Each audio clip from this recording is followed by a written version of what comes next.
So you went directly from SingerLink to being an entrepreneur? No. So SingerLink was a defense contractor, and there was a commercial world out there. SingerLink wasn't using microprocessors, wasn't using DRAMs, and all of a sudden I felt that mill spec parts, mill standard mill spec parts. All of a sudden you realize very quickly you are being sort of not part of the mainstream in the valley, and defense world. So I thought I need to jump from defense into commercial world, and very quickly discovered nobody would hire me. I interviewed maybe 50 companies, nobody would hire me. 9 years at defense contractor, 10 years, you're a lifer. How can you be any good? Because commercial people don't think much of defense people. And I thought of myself as the best of the best, and nobody would hire me. So I took a job at Xylard, with a big pay cut, 40% pay cut. And because When was that? 1980. Big pay cut. I took a job at Xylard, and this guy looked at me. The manager, he says,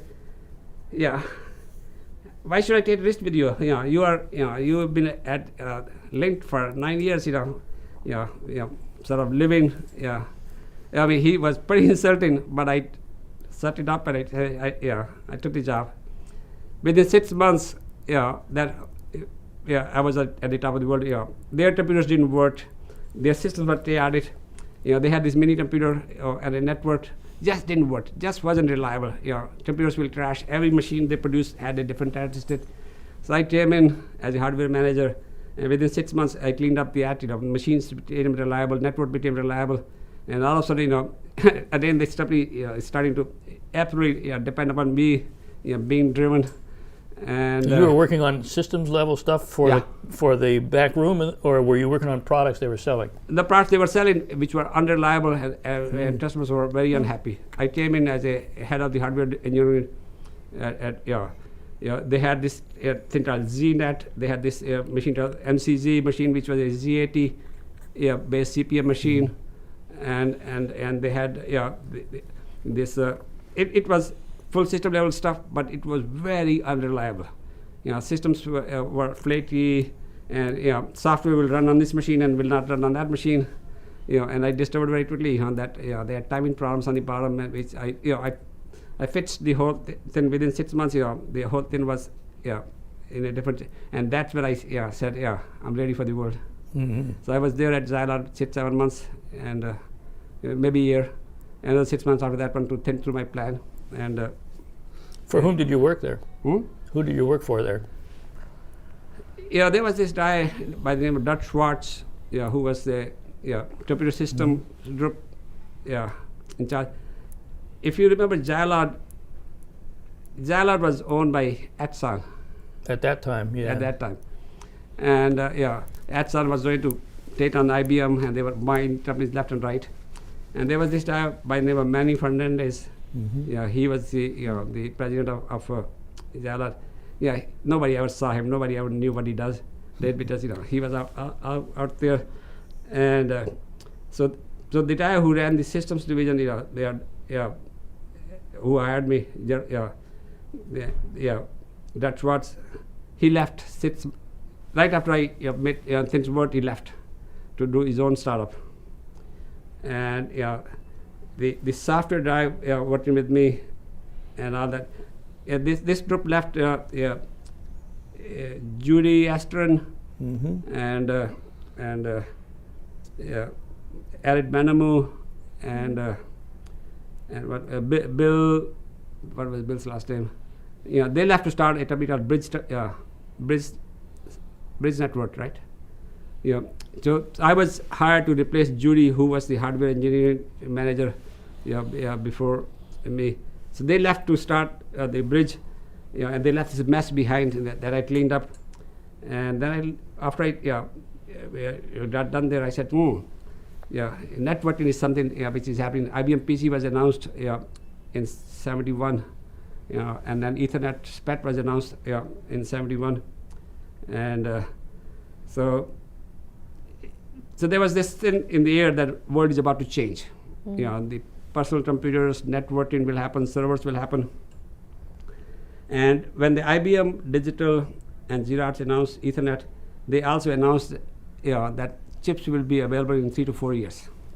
Intel said their chip will be ready in about 3 to 4 years, and Digital said their chip will be ready in about 4 to 5 years. And I looked at the specs. I said, this is easy stuff. I can implement this thing today. I sat down and designed an Ethernet board. If you remember, we used to do that on the drafting board. Drafting board. I designed. This design should work. And once I became very convinced, this design should work. We left to start. You were still at Zilog at the time? This design should work. Ready. Off the shelf chips. No special chips. Some PALs and prompts which were available that I needed to program. But that design, that worked. And I said, if I made this design work on multi-bus, which was the original bus that we used, and Unibus and QBus, and I will have a system that works across the different computers. And then I made it work for the IBM PC bus, and I made it work for the Apple Mac. So we had a very same design. We were able to shoehorn into all these machines. And that was the basis of Epsilon. Epsilon's in local area networking. And we were the first company to offer the heterogeneous networking at full speed, bus speed, for PC to units to watches, and that was our main message. You come to us if you have a PC Unix machine, that we can do file transfers, we can do virtual terminals, and so Ethernet specs I implemented into hardware because of my senior days. I was a magician with hardware, but in networking it's all about software.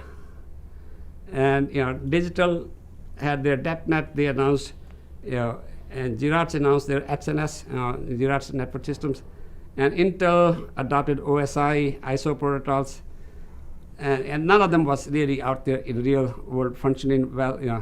And clearly they were all proprietary to them. And I said, if I was a user now, what do I need? I need to do file transfers from here to there to here. And I looked around, and TCP/IP was being used by the Department of Defense for that purpose alone. It was a multi-system protocol, and the problem with TCP/IP was it was designed for the slow haul wide area networks. They were all telephone based. They were all telephone based, and they were error prone networks. So it was designed as a heavy duty protocol to recover from errors. And it was slow. It didn't have to be fast because the underlying network was slow. So there was this belief that TCP/IP is totally unsuited for this high performance, high speed, reliable Ethernet. And I said, maybe if underlying network is fast and reliable, all those error recovery routines probably won't be needed, and probably software can be tuned up to become a little faster. Shouldn't be slow. So I was the first one to adopt that. And as a matter of fact, Judy Astron, who was at Bridge, looked at me and said, in one of the conference, you have to be brain dead to do put TCP/IP or Ethernet, because it's like putting a horse in front of a finely tuned car. I said, okay, all right, but it does work. It does transfer, and it turned out to be, not that slow, not that bad, So TCP/IP worked really, really well. So we were the only people in 1984, 85 who offered you a solution, who convert, to transfer files at full speed between the PCs, Unix machines, and all sorts of mini computers, both batches and RF, PDP machines, and eventually to the mainframes and also to the Apple Macintoshes. So maybe a story around the founding of the company. So by 1981, December, I was sure we have a design that would work, to implement Ethernet protocols. What made you sure? Because so Intel had a two-board solution, and somebody else had a solution, and so we built a network where we used Intel on one side, and I'm trying to remember who, maybe it was 3Tom. Maybe 3Tom had a board, and our boards, and we made them work very easily on a 4 or 5 machine network. 3Com was a spin-off from largely from Zilog, 3Tom was, among others. But well, 3Tom was to some extent from Zilog, but mostly from Park. yeah. From Jira Spark. From because, Spark. Yeah. So when when Zilog was doing ZNet, that I was fixing, Zilog had hired 3Tom to do the Ethernet designs for them to replace ZNet. I see. So it was a contract, that never totally. I mean, they got paid to do the work, but Zilog was falling apart. So They never implemented it. so Bob Metcalf left with that design to do. So Bob Metcalf had the plan, which was similar to the plan that we implemented at Epsilon. He was going to do the boards. He had a multi-bus board, and he was going to do all the boards, for all the machines. But then the IBM PC got announced, and so they dumped everything and focused on IBM PC only as this. So PC to PC, communication. So 3Tom did that one. But once the design became very clear, right? So we thought, we will start it up, and ran into the problems of funding. The VCs will look at the plan and say, "We love what you're doing, but you guys are engineers. There's no business guy in the team here." And after about 50 VCs telling you that, it becomes very clear there's no white man in the team. You Indians are in the back room. All 3 founders were Indians, and there was also a fear that sales and marketing and finance is not an Indian expertise, and even if you are able to do it, you will have to hire the people, and they may not work for Indians.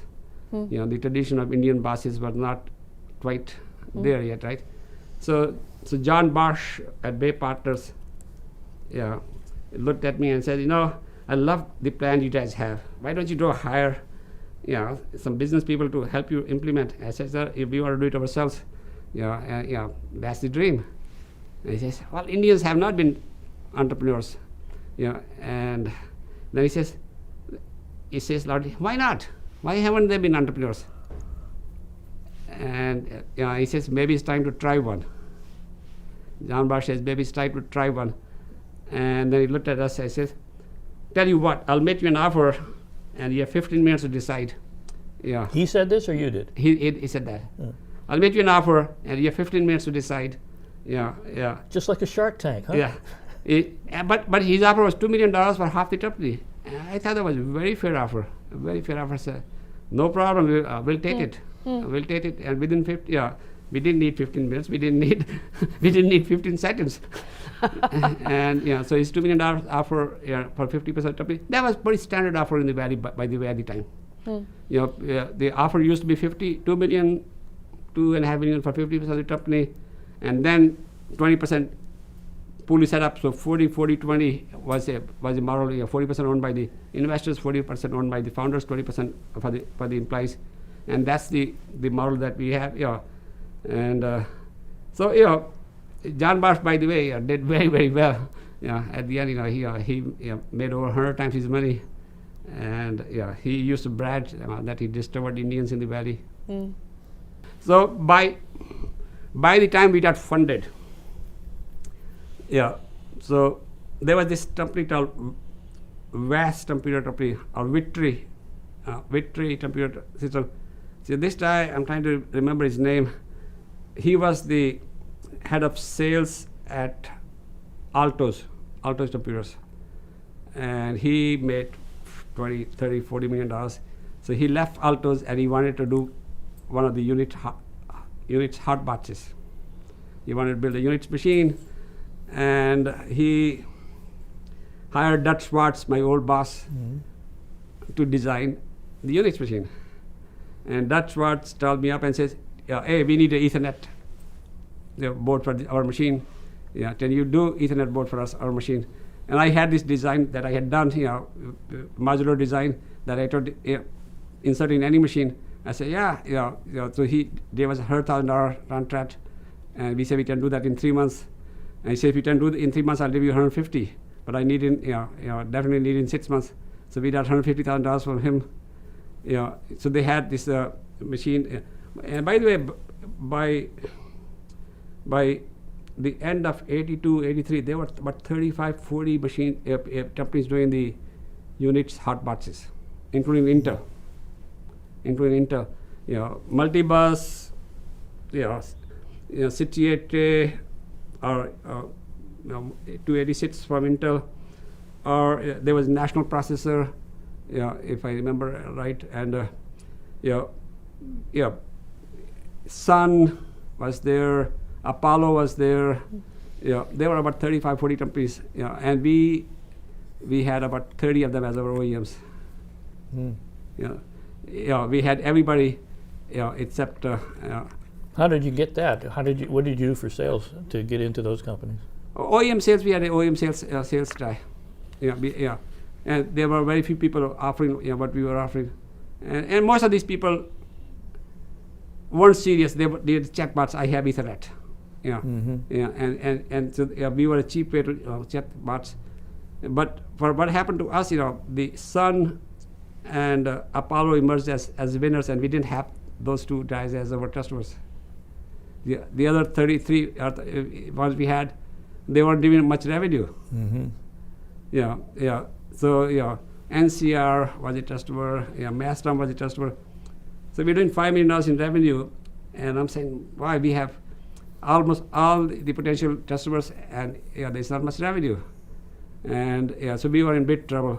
We were in very big trouble because revenues were not materializing, and because these guys had to go sell their machines to create volume for us, and they were losing out to Sun and Apollo. So that's when I decided to go direct, to the consumers, and so we ended up packaging our solution for IBM PC, for Macintosh, for standard Unix machines and mini computers, and sold as a TCP/IP nodes, to the consumers directly, and that turned out to be a very good decision. Through what channel? There were no channels because in this today's parlance, you will say online. We advertise heavily. Operators are standing by, 100% money back guarantee. And so it was. So maybe another point I want to make here. So we sold, over the phone by advertising heavily, and the pricing became a big issue. So there was no models for software pricing out there. Hardware, it costs you $200 to build the board. You price it at $1,000, and give customer 50% discount and sell at $500, and you have 60% margin. That was pretty standard practice, right? Everybody wanted 50% volume discount. Software, how do you price software? And so we had TCP/IP software for IBM PC, for Unix machines, for micro-batches, for batches, for PDP machines, for mainframes. So my partner was, he had priced everything at $60 for software, $60 per copy. That's what we were charging the OEMs, and that's what he thought we'll charge the end users. And the math just didn't work. So he got fired, by the way, when the company was in trouble, and my partner got fired. By the board, and I became the man. And so overnight I said, I'm going to raise prices to